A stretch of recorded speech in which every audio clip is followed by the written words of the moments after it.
Hello and welcome to non science. तो बच्चों आज स्टार्ट करने वाले हैं चैप्टर जिसका नाम है साउंड। क्या नाम है इसका? साउंड। तो सबसे पहले साउंड को स्टडी करने से पहले साउंड क्या है बच्चों? साउंड क्या है? साउंड एक एनर्जी फॉर्म है, फॉर्म ऑफ एनर्जी है जो कि एक जगह से दूसरे जगह प्रोपेगेट होती है। इसीलिए तो कोई बच्चे से यहाँ से बोल रहा है तो तुम्हें उसके बाद सुनाई देती है ना दूर तक साउंड। यही साउंड है, यहाँ से इसने बोला आपको सुनाई दिया ये साउंड। ठीक है, तो साउंड के बारे में थोड़ा सा जांच पड़ताल करने से पहले ये जांचते हैं कि मोशन के टाइप कैसे हैं। ये मोशन क्यों पढ़ रहे हैं अपन यहाँ पे? मोशन पढ़ने की क्या जरूरत है सर? मोशन की जरूरत है बच्चों क्योंकि साउंड एक जगह से दूसरी जगह जाती है ना, और किसी का मूवमेंट होना क्या कहलाता है? मोशन। तो अपन इस चैप्टर में ये जानना चाहेंगे आगे कि साउंड कैसे मोशन करके कैसे प्रोपोगेट होती है। तो इसीलिए सबसे पहले देखते हैं टाइप ऑफ मोशन क्या क्या होते हैं। Translation, rotational and vibrational. तो देखो, ट्रांसलेशन का मतलब है जैसे आपकी ये बाइक है बच्चों, और ये एक जगह से दूसरी जगह सीधी सीधी ऐसे जा रही है, ट्रांसलेशन हो रहा है, एक जगह से दूसरी जगह मूवमेंट हो रहा है इसका। यानी कि आप इसके हर एक पॉइंट को देखो, जैसे ये पॉइंट ले लो, ये वाला पॉइंट, तो ये वाला पॉइंट ने इतनी डिस्टेंस कवर कर ली, और इस वाले इसके जब पीछे वाले टायर की पॉइंट ने इतनी डिस्टेंस कवर कर ली। मतलब एक डायरेक्शन में ऐसे ट्रांसलेशन हो रहा है एक जगह से दूसरी। रोटेशन क्या होता है?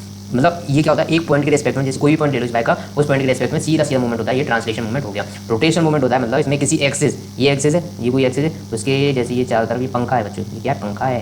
ये पंखा है बच्चों, ये इसके पंखा है। और ये देखो, ये पंखा चार पंखुड़ी लगा दी अपने, ये इसकी रोटेशनल एक्सिस है। इसके अराउंड ये चारों पंखे की पंखुड़ी घूमती है ना, ये रोटेशनल एक्सिस है, ये है रोटेशनल एक्सिस। इसके अराउंड ये पंखुड़ी घूमती रहती है, तो यानी कि रोटेशनल मोशन हो रहा है। रोटेशनल मोशन के लिए किसी की जरूरत पड़ती है? एक रोटेशनल एक्सिस की जरूरत पड़ती है, उसके अराउंड ये मूवमेंट होता है। थर्ड टाइप का मूवमेंट है वाइब्रेशनल मूवमेंट। ये एक ऐसा मूवमेंट होता है जैसे कि बच्चों वाइब्रेशन, मान ली ये वाइब्रेशन के लिए एक चीज़ जरूरत होती है, वो है मीन पोजीशन। ये मीन पोजीशन मान लो, इसके अराउंड मूवमेंट कैसे हुआ वाइब्रेशन? एक बार इस मीन पोजीशन से इधर तक कोई गई चीज़, और इसके बाद फिर लौट के आई यहाँ तक, फिर इधर चली गई, फिर वापस लौट के आई, फिर इधर चली गई। यानी कि वाइब्रेशन मोशन के लिए एक मीन पोजीशन होना जरूरी है। जैसे कि एक मोशन देखते हैं अपन पेंडुलम का, ये पेंडुलम है, ये इसकी मीन पोजीशन है। अब इसको जैसे आपने धक्का दिया जिसकी वजह से ये यहाँ तक गया यहाँ तक जाने के बाद वापस लौट के आया मीन पोजीशन में, फिर दूसरी डायरेक्शन में गया। तो यानी कि ये हो गया एक मोशन हो गया इसका। तो इस मोशन को बोलते हैं वाइब्रेशन मोशन। मतलब एक पॉइंट के अराउंड, एक मीन पोजीशन के अराउंड, पॉइंट नहीं बोल रहे, इस मीन पोजीशन के around two and fro motion को बोलते हैं वाइब्रेशनल मोशन। तो इस मोशन को एग्जैक्ट नाम देना चाहे तो इसको बोलते हैं ऑक्सीलेशन या वाइब्रेशनल मोशन बोलते हैं इसको। ये सब चीज़ पढ़ाने की जरूरत क्या है बच्चों? क्यों ये चीज़ आपको बताई जा रही है? इसके पीछे कोई रीज़न है क्या? तो बात करते हैं आगे थोड़ी सी कि वेव का मोशन कैसे होता है, उसके लिए देखते हैं पार्टिकल का मोशन कैसे होता है सबसे। तो पार्टिकल मोशन होने के लिए सीधी सीधी बात है, क्या होता है? ये पार्टिकल है, एक जगह से उठ के दूसरी जगह जाएगा, तो ये पार्टिकल खुद ही चला जाएगा। यहाँ से गया, यहाँ से यहाँ तक चला गया, तो ये हो गया पार्टिकल मोशन। पार्टिकल मोशन इसको क्या बोलते हैं? इसमें होता है एक्चुअल डिस्प्लेसमेंट। इसमें क्या होता है? एक्चुअल डिस्प्लेसमेंट होता है। मतलब एक्चुअली में ये पार्टिकल यहाँ से उठेगा और यहाँ तक जाएगा, तो ये तो हो गया actual displacement. Means particle will move from point A to point D. मान लो पॉइंट ए से डी तक गया ये पार्टिकल, और इसका एक्चुअल मूवमेंट हुआ। दूसरा जो मूवमेंट होता है वेव मोशन।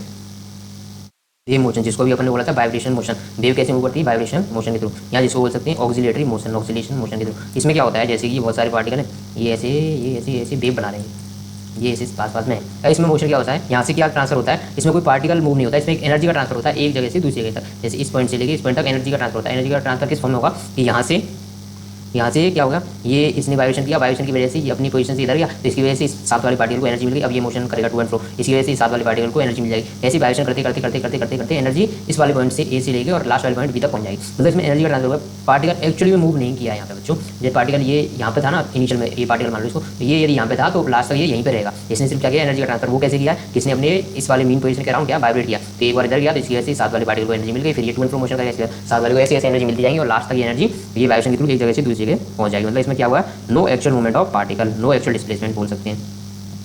इसमें क्या हुआ है? ऑल पार्टिकल ऑक्सीलेट या vibrate and transfer their energy to adjacent particle. दूसरा पॉइंट क्या है? ऑल पार्टिकल विल मूव और we can see all particle are vibrating and they will transfer the energy from one particle to another, and another particle will transfer the energy to another particle. Like this way the energy will transfer from point A to point B. Okay, इसमें क्या हो रहा है, कैसे हो रहा है, ये में समझ में आ गया होगा। कंसेप्ट ऑफ वेव मोशन पूरे समझ में आ गया ना। अब टाइप्स ऑफ वेव्स देखते हैं। वेव के टाइप कौन कौन से होते हैं? एक होती है ट्रांसवर्स वेव, एक होती है लॉन्गिट्यूडनल वेव। अब इसके बारे में स्टडी करते हैं थोड़ी सी। देखो, ट्रांसवर्स वेव क्या होती है? जैसे कि रोप देखिए आपने, यदि रोप को आप एक एंड को तो यहाँ से बांध दो, दूसरा एंड यहाँ पर है, इसको यहाँ से ऊपर उठा के ऐसे फिर झटका देके ऐसे छोड़ दो, इसमें ऐसे ऊपर नीचे घुमा के छोड़ दो, तो ये कैसे मूव करती है वेव? ऐसे ऐसे ऐसे ऐसे मूवमेंट देखा हो आपने? तो वेव का जो मोशन है ना, वो तो इस वाले पॉइंट से इस वाले पॉइंट तक ये मोशन होगा वेव का। जबकि इसके पार्टिकल है ना, रोप के पार्टिकल देखो, ये रोप पहले इस शेप में थी, अब इस शेप में चलेगी। मतलब पार्टिकल ऊपर चले गए इस जगह से, सारे पार्टिकल इस जगह से ऊपर, इस जगह से नीचे। तो वेव का मोशन तो इस डायरेक्शन में हो रहा है, जबकि पार्टिकल ऐसे ऊपर नीचे मूव कर रहे हैं। तो मतलब एक दूसरे के परपेंडिकुलर मोशन हो गया ना ये। मतलब वेव तो जा रही है लेफ्ट टू राइट, और पार्टिकल जा रहे हैं मीन पोजीशन से ऊपर नीचे की साइड, मीन पोजीशन से ऊपर नीचे साइड। यानी कि इन दोनों का मूवमेंट क्या एक दूसरे के परपेंडिकुलर है, और इस टाइप के मोशन को बोला जाता है ट्रांसवर्स वेव बोलते हैं सॉरी। नेक्स्ट है लॉन्गिट्यूडनल वेव। लॉन्गिट्यूडनल वेव में क्या होता है? लॉन्गिट्यूडनल वेव में क्या होता है बच्चों कि इसमें जो पार्टिकल मूव करते हैं, जो पार्टिकल का मोशन होता है, और जिस डायरेक्शन में वेव मूव करती है, वो दोनों सेम होते हैं। सेम होने का मतलब क्या है? देखें, जैसे कि ये आपकी एक स्लिंकी का नाम सुना है आपने? स्लिंकी ये स्प्रिंग ऐसी है बट थोड़ी सी लूज होती है, स्प्रिंग की तरह एकदम टाइट नहीं रहती स्लिंग की। ये देखना स्लिंग की, ठीक है, नेट पे सर्च करना स्लिंग की। तो अब आपने क्या किया, इसको थोड़ा सा कंप्रेस करके छोड़ दिया। तो जैसे ही आप कंप्रेस करके छोड़ोगे तो पहले ये दोनों जो रिंग्स थी ये कंप्रेस होंगी, फिर इसके बाद ये कंप्रेशन आगे ट्रांसफर होगा, ऐसे आगे ट्रांसफर होगा, ऐसे आगे ट्रांसफर होगा, ऐसे आगे ट्रांसफर होगा, ऐसे आगे ट्रांसफर। और इसके जो हर पार्टिकल है इसका, जैसे कि स्लिंगी का ये पार्टिकल है तो ये भी राइट साइड मूव कर रहा है, ये भी राइट साइड मूव कर रहा है, और वेव भी राइट साइड मूव कर रही है। यानी कि पार्टिकल्स का movement and movement of wave both are in same direction, both are in same direction. यानी जिस डायरेक्शन में पार्टिकल मूव कर रहे हैं उसी डायरेक्शन में वेव मूव कर रही है। ऐसे कैसे मूव कर रही है सेम डायरेक्शन में कि स्लिंगी के पार्टिकल भी राइट साइड मूव कर रहे हैं यदि आपने कंप्रेस करके जोड़ दिया तो, और स्लिंगी के पार्टिकल के साथ साथ जो वेव है वो भी इसी डायरेक्शन में मूव कर रही है। तो दोनों का मूवमेंट यदि सेम डायरेक्शन में होता है तो लॉन्गिट्यूडनल मोशन, और ट्रांसवर्स का बोलते हैं जब दोनों परपेंडिकुलर मोशन कर रहे हों तब।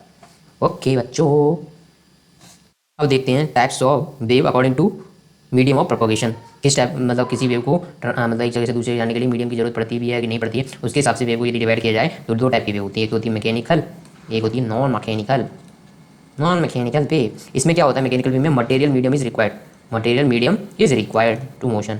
मटेरियल मूवमेंट की रिक्वायरमेंट होती है, यानी कि सॉलिड लिक्विड या गैस किसी ना किसी मूवमेंट की रिक्वायरमेंट होगी, किसी ना किसी मूवमेंट की रिक्वायरमेंट होगी, एक जगह से दूसरी जगह जाने के लिए किसी ना किसी मीडियम की रिक्वायरमेंट होगी। जैसे कि ये हो सकती है वाटर वेव्स, वाटर वेव में वाटर की रिक्वायरमेंट है ना, वाटर है तभी तो वेव बन रही, तभी तो एक जगह से दूसरी जगह जा रही है। साउंड वेव, ये याद रखना क्योंकि इस चैप्टर का नाम है साउंड। तो साउंड किस टाइप की वेव है, मैकेनिकल वेव है। और जो स्लिंकी में भी मोशन हो रहा था तो इसके लिए स्लिंकी की रिक्वायरमेंट थी ना, वहाँ पे सॉलिड की रिक्वायरमेंट पड़ेगी स्लिंकी में। साउंड वेव में मीडियम की रिक्वायरमेंट होती है, कैसे होती है अभी पढ़ेंगे। नॉन मैकेनिकल वेव मतलब no material medium is required in this case. Okay, तो दे कैन ट्रेवल थ्रू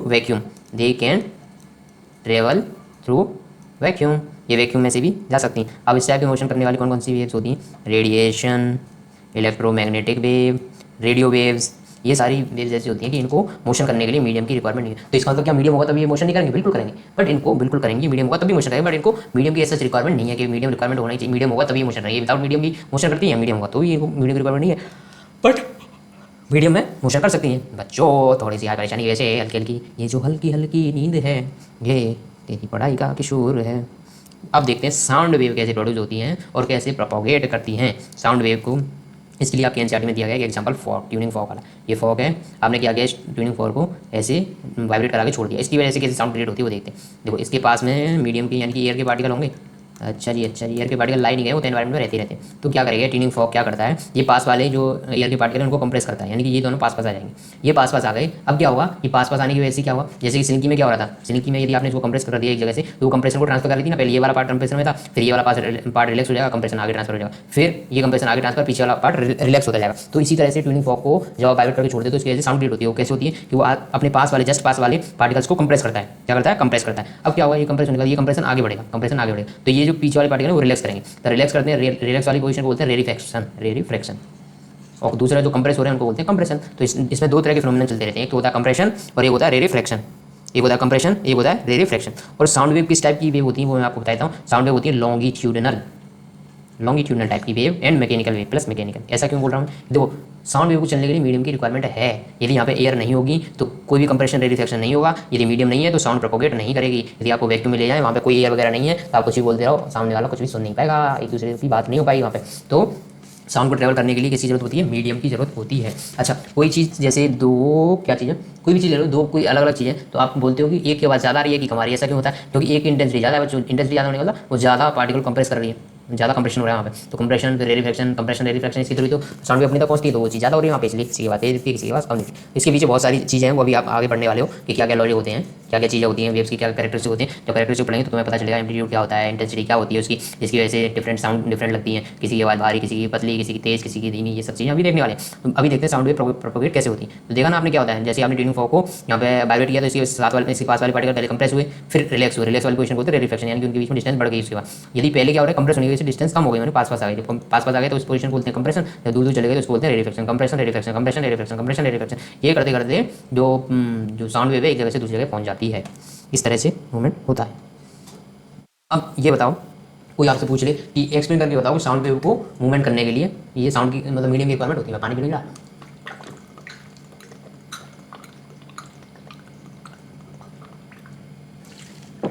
किसी ने आपसे ये क्वेश्चन पूछ लिया तो आप इसका आंसर कैसे दोगे।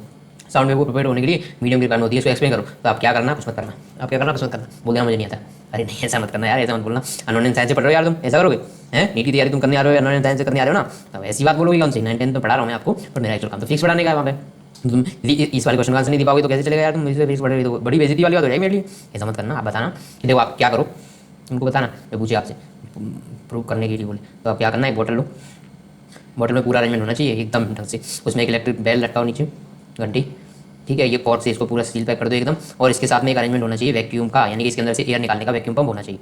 ये सारा अरेंजमेंट कर लो। इसके बाद क्या करना, इसके बाद इसमें ये कुछ मत लगाना पहले, नॉर्मल इसको इलेक्ट्रिक बेल को बजाना। तो क्या होगा, जब तक इसमें एयर है तो आपको बाहर साउंड सुनाई देगी, बिल्कुल देगी, बिल्कुल देगी। अब क्या करना है, इसमें धीरे से बड़े बड़े प्यार से यहाँ से एयर निकाल देना। जैसे एयर निकाल दोगे मतलब इसके अंदर आवाज हो गया वैक्यूम, मतलब एयर नहीं है। अब इस इलेक्ट्रिक बेल को बजाते रहना वाले ही, पर आपको आवाज़ सुनाई नहीं देगी। आपको देखेगा बाहर से इलेक्ट्रिक बेल में वाइब्रेशन तो हो रहे हैं, मतलब उनके बीच में मूवमेंट चल रहा है कुछ ना कुछ, पहले जैसे चल रहा था, बट आवाज़ नहीं आ रही। क्यों नहीं आ रही? क्योंकि साउंड वेव को प्रोपेगेट होने के लिए मीडियम की जरूरत पड़ती है। मतलब यहाँ पे एयर मीडियम है तो एयर की जरूरत पड़ेगी, पर एयर है ही नहीं। अब आपने वैक्यूम क्रिएट कर दिया, एयर बाहर निकल गई, तो अब ये साउंड बाहर नहीं आएगी। बट बच्चों एक चीज़ मैं आपको बता दूँ, इस एक्सपेरिमेंट को मैं आपको किसी ना किसी दिन, एक दिन जब टाइम मिलेगा मुझे, तब मैं आपको ये एक्सप्लेन कर दूँगा। मेरी लैब में ये सारी चीज़ें हैं, ये लैब में मैं आपको दिखाऊंगा कि कैसे वहाँ पे एक चीज़ रखी हुई है जिसका नाम है बच्चों वैक्यूम क्रिएट, जिसमें अपन करते हैं, उसको पता वो क्या चीज़ होती है? डेसिकेटर, इसको बोलते हैं डेसिकेटर। वो मैं दिखाऊंगा, उसमें क्या करूँगा, मोबाइल अंदर रख दूँगा, सबसे पहले मोबाइल में अलार्म लगा दूँगा, फिर आपको दिखाऊंगा, देखो बच्चों अलार्म की आवाज़ बाहर तक आ रही है, फिर मैं क्या करूँगा, उसमें वैक्यूम क्रिएट कर दूँगा, मतलब एयर बाहर निकाल दूँगा, फिर सेम अलार्म 2 मिनट बाद के लिए लगाऊंगा। तो आप देखोगे या एक बार तो जब पहले विदाउट वैक्यूम जब तक था तब आवाज़ आ रही थी, जब वैक्यूम क्रिएट कर दिया तो आवाज़ आना बंद हो जाएगी। तब मैं तुम्हें बताऊँगा, देखो बच्चों, हेंस प्रूव कि sound required medium for propagation. ठीक है, ठीक है, ठीक है, ठीक है। साउंड वेव कैसे बनती है, कैसे नहीं बनती, ये सब देख लेते हैं, ये सब देखते हैं इसको। जैसे कि साउंड वेव बनने के लिए मैंने बताया, जैसे रे रिफ्लेक्शन हो गया एक जगह, ये वाला रे रिफ्लेक्शन था, फिर इसके दूसरे वाले पार्ट में कंप्रेशन, यानी कि पार्टिकल पास पास पे थे, फिर नेक्स्ट रे रिफ्लेक्शन वाला मतलब पार्टिकल दूर, फिर कंप्रेशन है, पार्टिकल पास पास, ऐसे कर करके कंप्रेशन रे रिफ्लेक्शन। तब इसका जब ग्राफ बनाओगे बच्चों, ग्राफ बनाओगे इसका, तो ऐसा यदि ग्राफ बनता है, ऐसा यदि ग्राफ बन गया, चलो ऐसा ग्राफ बन गया, ऐसा ऐसा, इस ग्राफ से आप क्या समझ रहे हो, यहाँ पे कंप्रेशन हो रहा है, ये कंप्रेशन दिखा रहा है, ये कंप्रेशन यानी कि दोनों, मतलब दोनों नहीं, बहुत सारे पार्टिकल पास पास है, कंप्रेशन धीरे धीरे धीरे धीरे धीरे धीरे कम कम कम, प्रेशर यहाँ नीचे आ रहे हैं, तो क्या हो रहा है, रे रिफ्लेक्शन, यानी कि पार्टिकल दूर दूर थे, दूर दूर थे, ये चीज़ बता रहा है। तो ये जो ऊपर जो पार्ट होता है ना, मीन पोजीशन से ऊपर का जो पार्ट होता है उसको बोलते हैं क्रेस्ट, CRESTS, और जो नीचे ये वाले पार्ट हैं हम टाइप देख रहे हैं, इनको बोलते हैं ट्रफ्स, ट्रफ्स इनको बोलते हैं ट्रफ्स। तो ये हुए क्रस्ट, ये हुए ट्रफ्स। एक्सप्लेन कर रहे हैं ये है क्या, यहाँ पे एक्चुअली में प्रेशर है, प्रेशर कहाँ पे ज़्यादा, कंप्रेशन जहाँ पे ज़्यादा हो रहा होगा वहाँ पे प्रेशर होगा, इसको बोलते हैं मीन पोजीशन, ये मीन, एवरेज या मीन एवरेज भी बोल सकते हैं। और ये क्या है, इसमें एक्स एक्सिस पे है क्या, डिस्टेंस है, एक्स पे डिस्प्लेसमेंट है। अब ये बता रहा हूँ मैं, वापस एक्सप्लेन कर रहा हूँ। जैसे ये एयर की पार्टिकल थी, इस जगह से ग्राफ बनाना स्टार्ट कर रहे हैं, तो इस जगह से, तो यहाँ पे मान के चलिए ये पार्टिकल एकदम पास पास में थे, पास पास में थे, मतलब बहुत पास पास में, तो यहाँ पे प्रेशर क्या होगा, मैक्सिमम होगा, तो मैक्सिमम दिखा है, धीरे धीरे धीरे धीरे आगे चलने लगे, आगे है रे रिफ्लेक्शन, आगे क्या रे रिफ्लेक्शन हो गया, रे रिफ्लेक्शन, आ रही, इसको रे रिफ्लेक्शन बोलते हैं, रे रिफ्लेक्शन, मतलब पार्टिकल दूर दूर चले गए, यानी कि प्रेशर कम होता जाएगा, कम होता जाएगा, कम होता जाएगा, फिर वापस प्रेशर आगे बढ़ा, आगे बढ़ा। क्यों ऐसा क्यों हो रहा है? क्योंकि पार्टिकल एक्चुअली मीन पोजीशन के अराउंड क्या कर रहे हैं, वाइब्रेट कर रहे हैं ना। मैंने अभी शुरू में एक्सप्लेन किया था कि मूवमेंट होता क्या है, वाइब्रेशन के थ्रू। इस पार्टिकल ने वाइब्रेशन किया, सेकंड पार्टिकल को ट्रांसफर कर दिया, थर्ड पार्टिकल को, फोर्थ को, फिफ्थ को, सिक्स को, ऐसे ऐसे करके ट्रांसफर होता है, एक जगह से दूसरी जगह ट्रांसफर हो जाएगा पूरा का पूरा, जो भी कंप्रेशन रे रिफ्लेक्शन होगा एक जगह से दूसरी जगह तक ट्रांसफर हो जाएगा। तो मैं अब चलते हैं नेक्स्ट क्वेश्चन, नेक्स्ट जो चीज़ अपनी उसके बारे में बात करते हैं। Next speed of the sound wave. अच्छा, speed of the sound wave पढ़ने से पहले अपन कैरेक्टरिस्टिक्स पढ़ने वाले हैं ना, तो अभी तो कैरेक्टरिस्टिक्स पढ़े ही नहीं अपन ने, अभी सिर्फ वेव को एक्सप्लेन किया। तो कैरेक्टरिस्टिक्स क्या क्या होते हैं, जैसे कि यदि मैं एक वेव बना दूँ, वेव को वेव पसंद है, ओए ये क्या गया, अभी जो देखा था अपन ने, अभी जो देखा था उसमें तो यहाँ से मैंने मैक्सिमम से स्टार्ट किया था पहले मैक्सिमम, पर ऐसा भी तो हो सकता है ना कि पहले इस पार्ट में प्रेशर कम हो, धीरे धीरे बढ़ा, फिर यहाँ तक हो जाए, ऐसे करके मैंने बताया। तो देखो बच्चों, एक चीज़ होती है वेवलेंथ। वेवलेंथ क्या होती है, दो कंजिक्यूटिव क्रस्ट के बीच की डिस्टेंस या फिर दो कंजिक्यूटिव ट्रफ्स के बीच की डिस्टेंस, इसको बोलते हैं वेवलेंथ। इसको रिप्रेजेंट किया जाता है लैम्बडा से। इसको किससे रिप्रेजेंट किया जाता है, लैम्बडा से, किससे, लैम्बडा से। ठीक है, एक दूसरी वेव बनाता हूँ मैं। अब इन दोनों में बताओ किसकी वेवलेंथ ज़्यादा है, फर्स्ट वाले की या सेकंड ग्राफ की, फर्स्ट या सेकंड। देखो इनमें भी सेम कॉन्सेप्ट तो सेम रहेगा, दो कंजिक्यूटिव क्रस्ट के बीच की डिस्टेंस या दो कंजिक्यूटिव ट्रस्ट के बीच की डिस्टेंस। तो नीचे वाले में देखो क्या हो गया है कि वेव्स जो थी ना वो पास पास आ गई जल्दी जल्दी, मतलब यहाँ पे कंप्रेशन रेडिफिकेशन जल्दी जल्दी हो रहा है यहाँ पे। इसका मतलब सेकंड वाले की जो वेवलेंथ है इसको नाम दे देता हूँ लैम्बडा 2, फर्स्ट वाले को देता हूँ लैम्बा 1। तो लैम्बा 1 ज़्यादा है लैम्बडा 2 से, क्योंकि लैम्बा 1 लैम्बडा 2 मतलब है क्या एक्चुअली में, है क्या, डिस्टेंस ही ना। तो देखो सेकंड वाले में डिस्टेंस कम दिख रही है ना, क्योंकि वो पास पास है। ये फर्स्ट कैरेक्टरिस्टिक हो गई वेव की, क्या, वेवलेंथ। दूसरी कैरेक्टरिस्टिक होती है फ्रीक्वेंसी। फ्रीक्वेंसी मतलब कोई भी इंसिडेंट कितनी जल्दी जल्दी हो रहा है, फ्रीक्वेंसी। जैसे कि आपके एग्जाम यदि एक साल में होते हैं 2 बार, एक दूसरे केस में देखते हैं दूसरे स्कूल में एक साल में एग्जाम होते हैं 4 बार, तो बताओ किसकी फ्रीक्वेंसी ज़्यादा है, किसके एग्जाम जल्दी जल्दी आएंगे, सेकंड वाले केस में आ रहे हैं ना, क्योंकि इसके क्या हो रहे हैं, 4 एग्जाम हो रहे हैं, कितने एग्जाम हो रहे हैं 4, तो मतलब ये जल्दी जल्दी आएंगे। जैसे आपके 2 बार हो रहे हैं तो 6 महीने में एक बार आएंगे, तो 1 साल हो गए, इसके कितने महीने में आ जाएंगे, 3 महीने में आ जाएंगे, 3 महीने में भी एक बार आएंगे, मतलब ये जल्दी जल्दी एग्जाम हो गया ना, मतलब सेकंड वाले की फ्रीक्वेंसी ज़्यादा है। अब देखो फ्रीक्वेंसी के लिए भी ग्राफ बनाते हैं, एक ये है और दूसरा है ये, आस पास एकदम, बताओ किसकी फ्रीक्वेंसी ज़्यादा है, किसकी फ्रीक्वेंसी ज़्यादा है।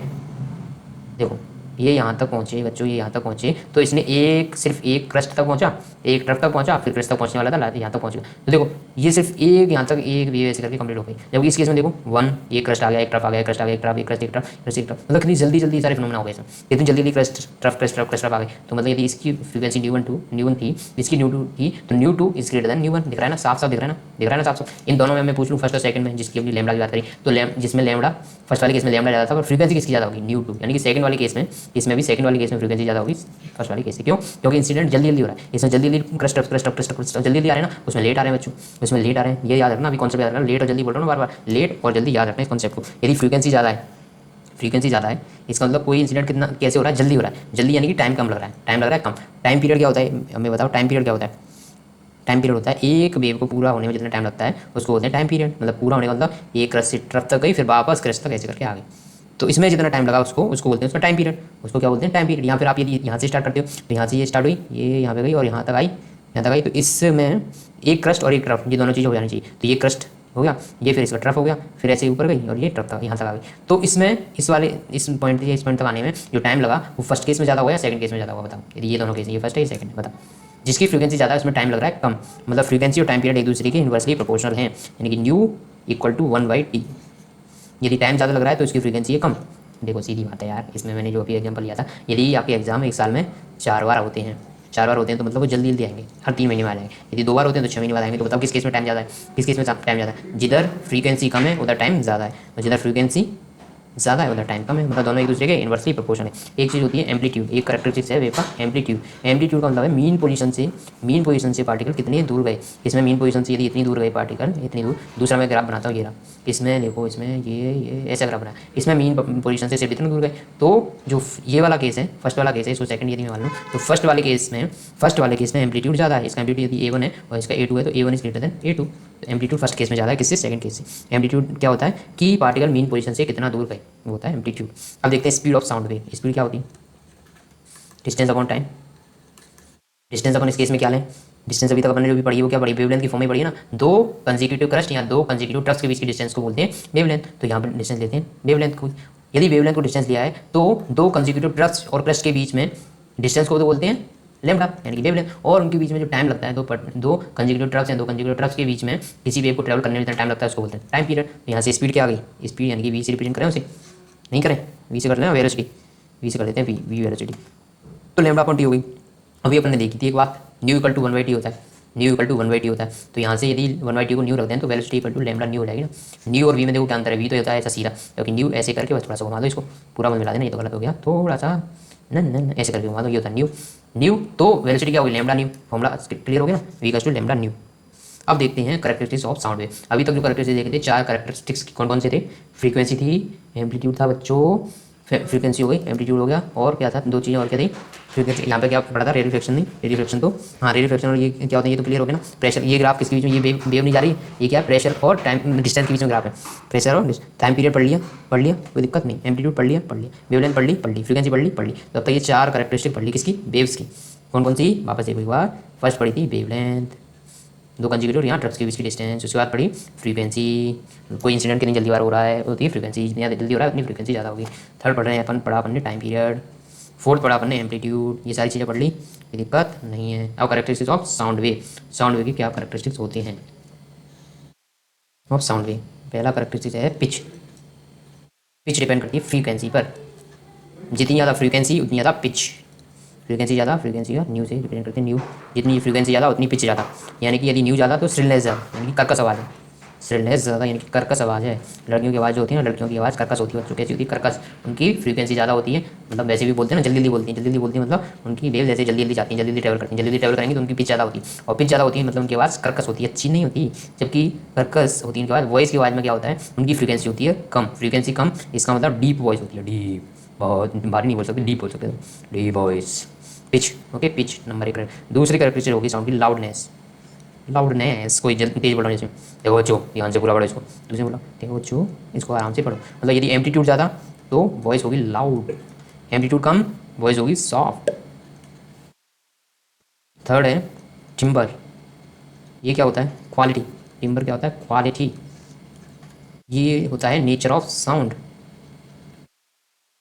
Nature of sound. क्वालिटी मतलब टिम्बर मतलब क्वालिटी, टिम्बर मतलब होता है क्वालिटी, समझ में आया?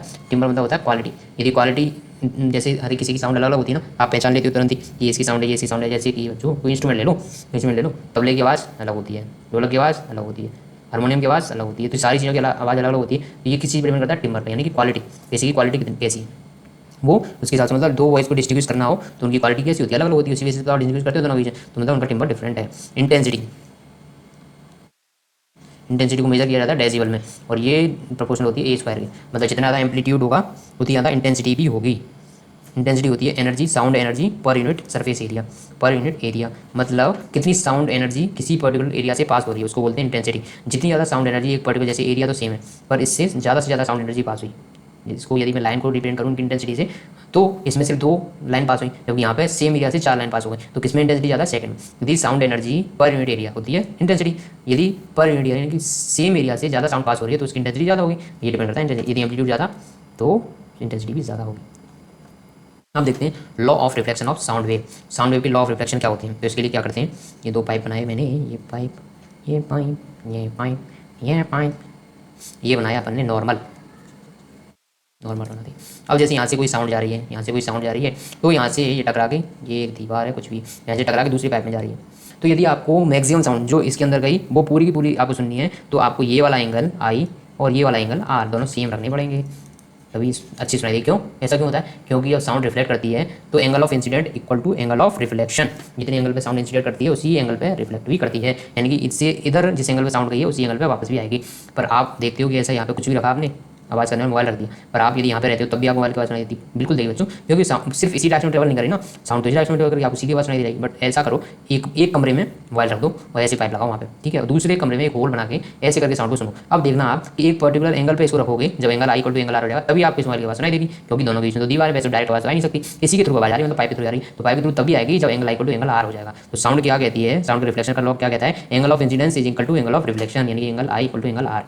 दूसरा जो लॉ है वो ये कहता है incident ray of sound the normal, incident ray of the sound the normal at the point of incidence and the reflection ray of the sound all lie in the same plane. ये क्या कहना चाह रहे हैं, incident ray, reflected ray और ये normal, ये तीनों के तीनों एक सेम प्लेन में लाई करते हैं, तीनों के तीनों सेम प्लेन में लाई करते हैं, angle of incidence, angle of reflection और नॉर्मल तीनों सेम प्लेन में लाई करते हैं। ये 2 लॉज हुए रिफ्लेक्शन के साउंड के। अब तब आती है इको, इको नहीं बोलते इसको बच्चों, एको बोलते हैं, एको, ये एको, एको क्या है, ये एको, एको, ठीक है, एको की बात कर लें, कोई परेशानी तो नहीं होगी।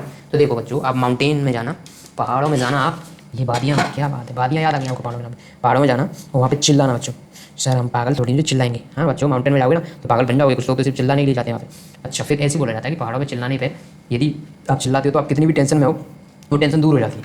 तो बच्चों मुझे एक चीज़ आज बैठे बैठे दिमाग में आ गई, वो ये थी कि शायद टेंशन इसलिए भी दूर हो जाती है कि वहाँ पे होता है एको। एको को मतलब समझते हो कि जो आपने बोल, जैसे आपने आप चिल्लाए और आपने उसका नाम ले लिया, किसका, उसका, वो कौन है, वही है, वही जिसको तुम बहुत दिल से चाहते हो और वो तुम्हें छोड़ के गई तो गुस्से में आके अपने उसका नाम ले दिया, तो ये आवाज़ आपके कानों में आएगी, वापस गूंजेगी और पूरा पूरा नाम आपके पास आएगा। जैसे कि आपने बोला नाम ले लिया सरिता, तो यहाँ से पहाड़ों से वो टकराएगी वापस आपके कानों में आएगी आवाज़ सरिता सरिता सरिता सरिता सरिता सरिता सरिता सरिता सरिता, ऐसे करके आवाज़ आएगी। तो बच्चों यहाँ से फ्रस्ट्रेशन हो जाता है, ऐसे बोला जाता है कि चिल्ला देना पहाड़ों पर जाके, तो फ्रस्ट्रेशन अंदर फ्रस्ट्रेशन निकल जाता है और आदमी शांत महसूस करता है। तो मैंने यार बैठे बैठे दिमाग लगाया कि ऐसा भी तो हो सकता है कि आदमी यहाँ पे बोलता है तो उसको अपनी आवाज़ वापस रिफ्लेक्ट होकर सुनने को मिलती है, तो फिर उसको लगता है कि यार मैं फ्रस्ट्रेट हूँ, या फिर मेरी आवाज़ सुन के ये दुनिया फ्रस्ट्रेट हो रही होगी, इतनी गंदी आवाज़ है मेरी, तो वो सुन के फिर वो खुश हो जाता है यार मुझे ऐसा लग रहा है। पहले तो वो ये सोच के आता है कि दुनिया ने मुझे फ्रस्ट्रेट कर रखा है, फिर यहाँ से वो क्या सोच के जाता है कि यार दुनिया ने फ्रस्ट्रेट नहीं कर रखा, मैंने दुनिया को फ्रस्ट्रेट कर रखा लग रहा है, क्योंकि इतनी गंदी आवाज़ मेरी दुनिया झेल रही है, इसका मतलब बच्चों मुझे खुश हो जाना चाहिए, मतलब दुनिया मुझे फ्रस्ट्रेट नहीं कर रही, मैं दुनिया को फ्रस्ट्रेट कर बैठा हूँ, इसीलिए पहाड़ पर जाके थोड़ी सी शांति मिलती है चिल्लाने में।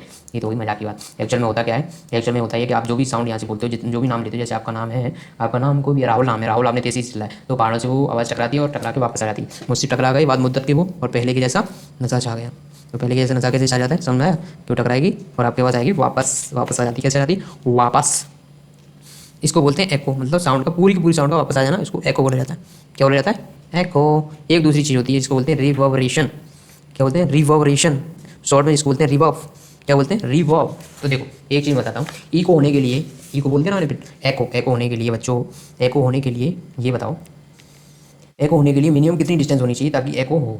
तो देखो मैं बताता हूँ, अपना जो ब्रेन होता है ना, अपना जो ब्रेन होता है वो सेंस कर पाता है साउंड को, जो कि 0.1 सेकंड के बाद आती है। Sensation of sound persists in our brain for about 0.1 second. जैसे कोई साउंड आई, कोई साउंड सुनी जैसे, उसकी यदि 0.1 सेकंड के बाद यदि साउंड आएगी ना, 0.1 सेकंड की, तो ये ब्रेन उसको अच्छे से डिस्ट्रीब्यूट कर पाएगा, डिफरेंशिएट कर पाएगा और उसको बता पाएगा कि आपके पास ये साउंड है। यदि 0.1 से कम टाइम में साउंड आ गई तो ब्रेन इसको डिस्ट्रीब्यूट नहीं कर पाएगा, जल्दी साउंड आ गई जैसे कि आपको नॉइज़ की तरह सुनाई देगी, वो आपको प्रॉपर को समझ में नहीं आएगा। तो मतलब कितना टाइम लगना चाहिए उसको, 0.1 सेकंड का डिफरेंस होना चाहिए एक साउंड और दूसरी साउंड के बीच में।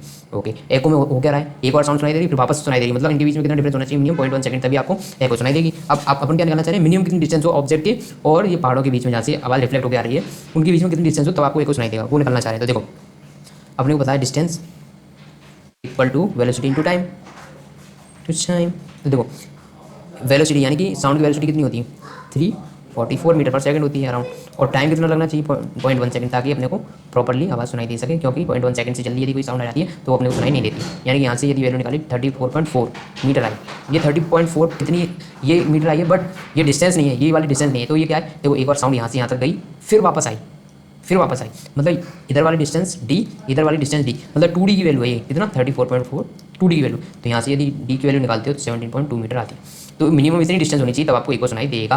यदि इससे कम डिस्टेंस हुई तो बच्चों इको सुनाई नहीं देगा। क्यों? क्योंकि मैंने बताया ना, यदि कम हो गई इसका मतलब टाइम पीरियड कम हो गया ना बच्चों, मतलब 0.1 सेकंड से पहले आपके पास आ रही है तो आपको इको सुनाई नहीं देगा वहाँ पे, मतलब पूरी प्रॉपर साउंड सुनाई देगी। जैसे राहुल बोला ना, राहुल सुनाई नहीं देगा, आपने इतने से कम डिस्टेंस की, जैसे कि रूम में आप बोलते हो तेजी से राहुल ऐसे लास्ट वाला वर्ड सुनाई दे जाएगा आपको, पर पूरा राहुल सुनाई देगा। बट 17.2 से ज़्यादा डिस्टेंस हुई तो आपको पूरा एको सुनाई देगा।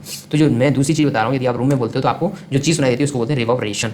क्या? रिवर्बरेशन। शॉर्ट में बोल देते हैं रिवर्ब। रिवर्ब क्या होता है, जब ये डिस्टेंस कम हो 17.2 से और आप चिल्लाते हो तो लास्ट वाली टेल सुनाई देती है।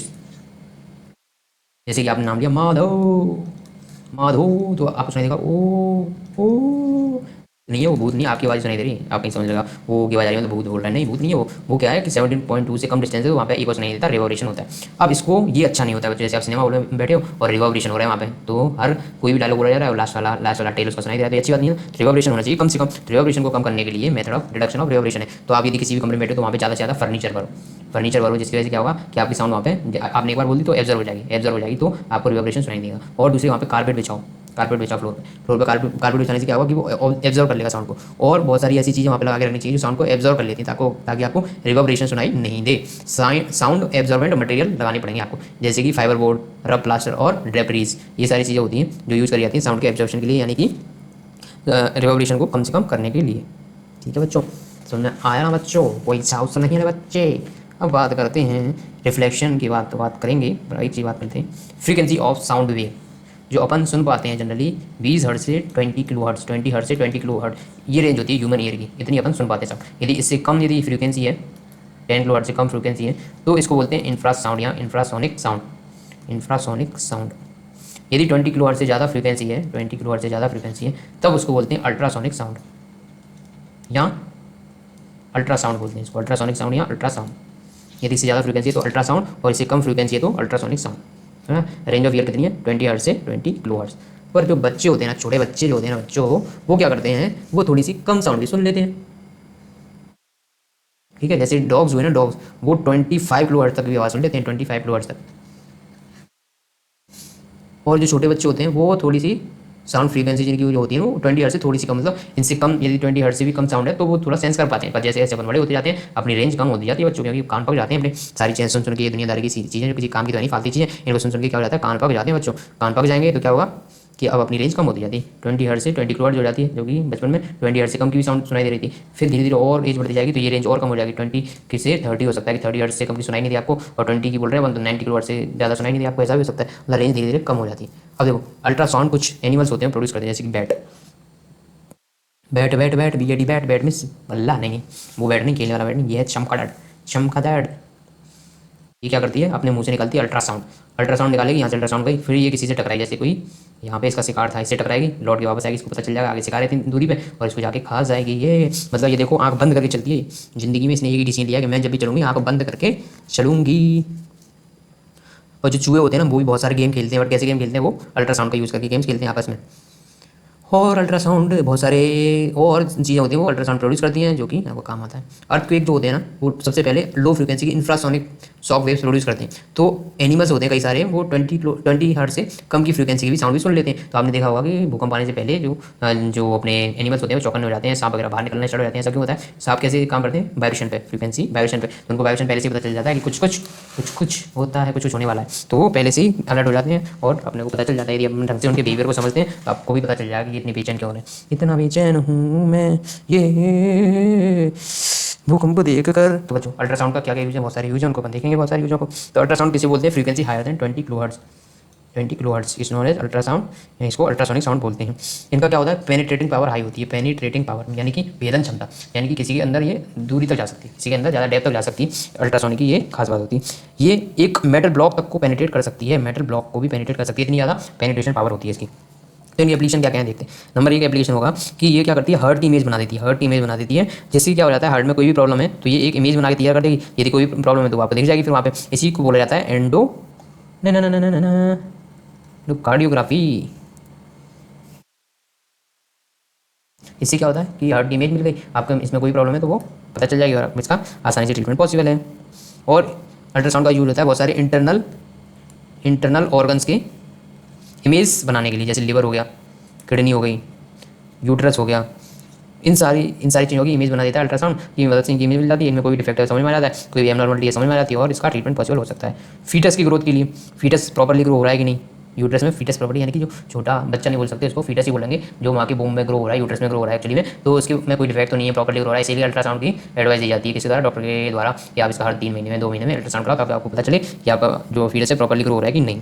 और अल्ट्रासाउंड की मदद से किडनी स्टोन को ब्रेक किया जा सकता है। किडनी स्टोन ये ब्रेक कर दिए जाएंगे अंदर ही अंदर अल्ट्रासाउंड की मदद से, और इसके बाद ये इनको फ्लश आउट किया जा सकता है। कैसे? आप यूरिन के थ्रू इसको निकाल सकते हो, अपने आप निकल जाएंगे एक बार टूट गए तो। कौन? Kidney stone.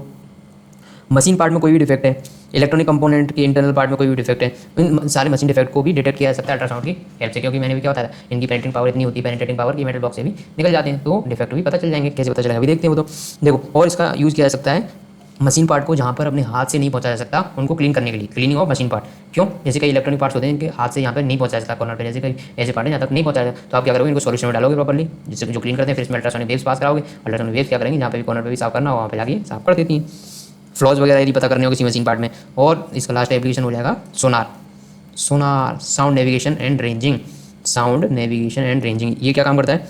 ये काम करता है, sonar is a device that is use to measure distance which are practically impossible to measure. तो सोनार क्या काम करता है कि ये उन डिस्टेंस को मेजर कर सकता है जो प्रैक्टिकली पॉसिबल नहीं मेजर करना, जैसे कि depth of ocean, distance and direction of under water object. जैसे आपकी शिप चल रही है यहाँ पे और अंदर कोई टर्पीडो या कोई ऐसी चीज़ है जो इस शिप को नुकसान पहुंचाने के लिए आ रही है, तो ये क्या होता है सोनार में, यहाँ से कंटिन्यूसली अल्ट्रासोनिक वेव्स निकलती रहती हैं। इसको पता चल गया कि यहाँ पे कोई ऑब्जेक्ट है नीचे आ रहा है, तो आपको यहाँ से इन्फॉर्मेशन मिल जाएगी, ये अल्ट्रासोनिक वेव रिफ्लेक्ट करके आएंगी, आपको पता चल जाएगा यहाँ पे कोई ना कोई ऑब्जेक्ट है नीचे। ये सारी चीज़ें होती हैं। अब मेटल ब्लॉक्स में डिफेक्ट कैसे ही पता चलते हैं कि देखो अल्ट्रासाउंड पास कराई यहाँ से, तो यहाँ से सीधी निकल गई और यहाँ पे मिल गई आपको, दूसरे कॉर्नर पे मिल गई, दूसरे एक कॉर्नर से गई और दूसरे कॉर्नर पे मिल गई। यदि यहाँ पे कोई फ्लॉ हुआ, कोई डिफेक्ट हुआ, कोई फ्लॉ या डिफेक्ट हुआ, तो उसकी वजह से क्या होगा? ये पास नहीं कर पाएगी और वापस लौट के आ जाएगी। वापस लौट के आने की वजह से क्या होगा? वापस लौट के आने की वजह से ये होगा कि आपको दूसरे एंड पे अल्ट्रासाउंड नहीं मिल रही, तो आपको पता चल जाएगा इसमें इंटरनल कोई ना कोई डिफेक्ट है। यदि डिफेक्ट नहीं होता तो यहाँ से पास कराते हो यहाँ तक पहुँच जाती। ठीक है, बेड का देख लिया आपने, ऐसे ये देख लिया मेटल डिटेक्टर वाला। ये कौन सी चीज़ है? सोनार, साउंड नेविगेशन एंड रेंजिंग। और लास्ट टॉपिक जो है human ear structure and part. तो ह्यूमन ईयर कैसा कैसा होता है, इसमें क्या क्या स्ट्रक्चर, कौन कौन से पार्ट्स हैं उनके बारे में देखते हैं। सबसे पहले जो आउटर पार्ट जो अपने को दिखाई देता है बाहर से, जिसको मम्मी खींच देती है, कभी कभी आप शरारत करते हो तो उसका नाम होता है पिन्ना। मुन्ना नहीं, पिन्ना। मुन्ना तो आपको होती है मम्मी, मुन्ना आपने ये गलती करी तुमने, तो फिर आपका पन्ना खींच दिया जाता है। मुन्ना का पिन्ना खींच गया, मुन्ना का पिन्ना खींच दिया, ये खींचने काम आता है। अरे नहीं, खींचने काम नहीं आता, ये काम आता है साउंड को कलेक्ट करने के। ठीक है, ये लिख के बताया ना कि ये खींचने काम रहता है, ये कलेक्ट करता है साउंड को। फिर होती है इसके बाद में ऑडिटरी कैनाल। यारी ऑडिटरी कैनाल, ऑडिटरी कैनाल क्या करेगी बच्चों? Sound travel inside the year through this auditory canal. तो एक मीडियम का काम कर रही है, यहाँ से इसने कलेक्ट किया, पिन्ना ने साउंड को कलेक्ट किया और ऑडिटरी कैनाल ने उसको पैसेज दे दिया, यानी कि उसको जगह दे दी निकलने की, ऑडिटरी कैनाल। फिर इसके बाद ये पहुंचती है साउंड टिम्पेनम, इसको बोलते हैं ear drum. Drum drum drum, ये ड्रम तक, ये ईयर ड्रम यहाँ तक साउंड पहुंचती है। ईयर ड्रम का काम क्या है? यहाँ ये झेलता है कंप्रेशन एंड रेडिएशन, क्योंकि साउंड क्या है? एक वेव है ना, एनर्जी, फॉर्म ऑफ एनर्जी है ना ये। तो ये कैसे मूव करती है जैसे दूसरी जगह? ईयर के पार्ट का कंप्रेशन हो रहे होंगे, रिफ्लेक्शन, तो ये सारी चीज़ें ईयर ड्रम को महसूस होती हैं। यहाँ पे कंप्रेशन रिफ्लेक्शन कंटिन्यू चलता है। उसके बाद आती हैं 3 हड्डियाँ, 3 बोन्स, इनका नाम है हैमर, एनविल एंड स्टिरअप। ये 3 हड्डियाँ, ये क्या करती हैं बच्चों, ये 3 टाइनी ईयर बोन्स हैं, इनका काम होता है एम्पलीफाई करना आवाज़ को। जैसे आपने कोई भी आवाज़ सुनी, ट्रक का हॉर्न सुना, तो ये इनको एम्पलीफाई कर देंगे। एम्पलीफाई का मतलब क्या होता है, साउंड को एम्पलीफाई करने का मतलब क्या होता है, जैसे तो बुफरत मेरी मेरी मैं तेरा एम्पलीफायर फायर, एम्पलीफाई कर देंगे उसको, मतलब एम्पलीफाई कर देंगे, मतलब एम्पलीफाई कर देंगे। एम्पलीफाई मतलब आप समझते हो, मीन पोजीशन से यदि साउंड वेव की डिस्टेंस बढ़ जाती है तो उसको एम्पलीफिकेशन बोला जाता है। सेकंड केस का एम्पलीफिकेशन, ये फर्स्ट केस है, ये सेकंड है, सेकंड में एम्पलीफिकेशन ज़्यादा है, यानी कि एम्पलीफाई करके इन्होंने आगे भेज दिया। उसके बाद ये साउंड पहुंचेगी कहाँ तक, कोकलिया। कोकलिया क्या है, it is a fluid which vibrate, ये फ्लूइड है कोकलिया, यहाँ पे एक फ्लूइड बना देता है फ्लूइड। वो क्या करता है, ये फ्लूइड देख रहा है, ये क्या करता है, बैलेंस बनाने का काम करता है, अपना बैलेंस। यदि आप घूमते हो, चक्कर खाते हो, बहुत देर तक घूमते रहते हो, उसके बाद आपका सीधा खड़ा नहीं रहता, सीधा खड़ा नहीं रह जा सकता। क्यों, क्योंकि आप नीचे गिर जाते हो, इसलिए। अरे नहीं बच्चे, ऐसा नहीं, आप नीचे गिर जाते हो, आप सीधे नहीं खड़े रह पाते चक्कर घूमने के बाद। ऐसा क्यों होता है, क्योंकि ये कोकलिया क्या रहता है, घूमने लगता है। कोकलिया घूमने लगेगा तो ये क्या काम कर रहा था, बैलेंस बनाने का काम कर रहा था, तो आप बैलेंस नहीं बना पाओगे, आप नीचे गिरने लगते हो। समझ गए, कोकलिया काम क्या होता है, बैलेंस बनाने का, और ये है क्या, एक फ्लूइड है। फिर उसके बाद आती है ऑडिटरी नर्व्स। ऑडिटरी नर्व्स क्या होती है, कोकलिया से निकलती है ऑडिटरी नर्व्स। ये क्या करती हैं, जो भी यहाँ पे साउंड आए उसको इलेक्ट्रिकल सिग्नल्स में कन्वर्ट करती हैं। और अपन तो जानते हैं कि अपना जो ब्रेन है इलेक्ट्रिकल सिग्नल्स को रीड करता है और पता करता है ये साउंड किस चीज़ की, मतलब किसने क्या बोला है, मौका नहीं बोला है, किसने क्या बोला है, तो ये ब्रेन तक जाती है ऑडिटरी नर्व्स। उसके बाद आती है ये यूटेशियन ट्यूब। यूटेशियन ट्यूब, यूटेशियन ट्यूब का क्या काम होता है, ये आँख नाक गला, आपने ये बात बहुत सुनी होगी, ईएनटी इतने डॉक्टर होते हैं, ईएनटी होते हैं। तो ये जो ट्यूब होती है, ये नाक को, कान को, इन सबको जोड़ने का काम करती है, एक से दूसरे को जोड़ती है, ये यूटेशियन ट्यूब।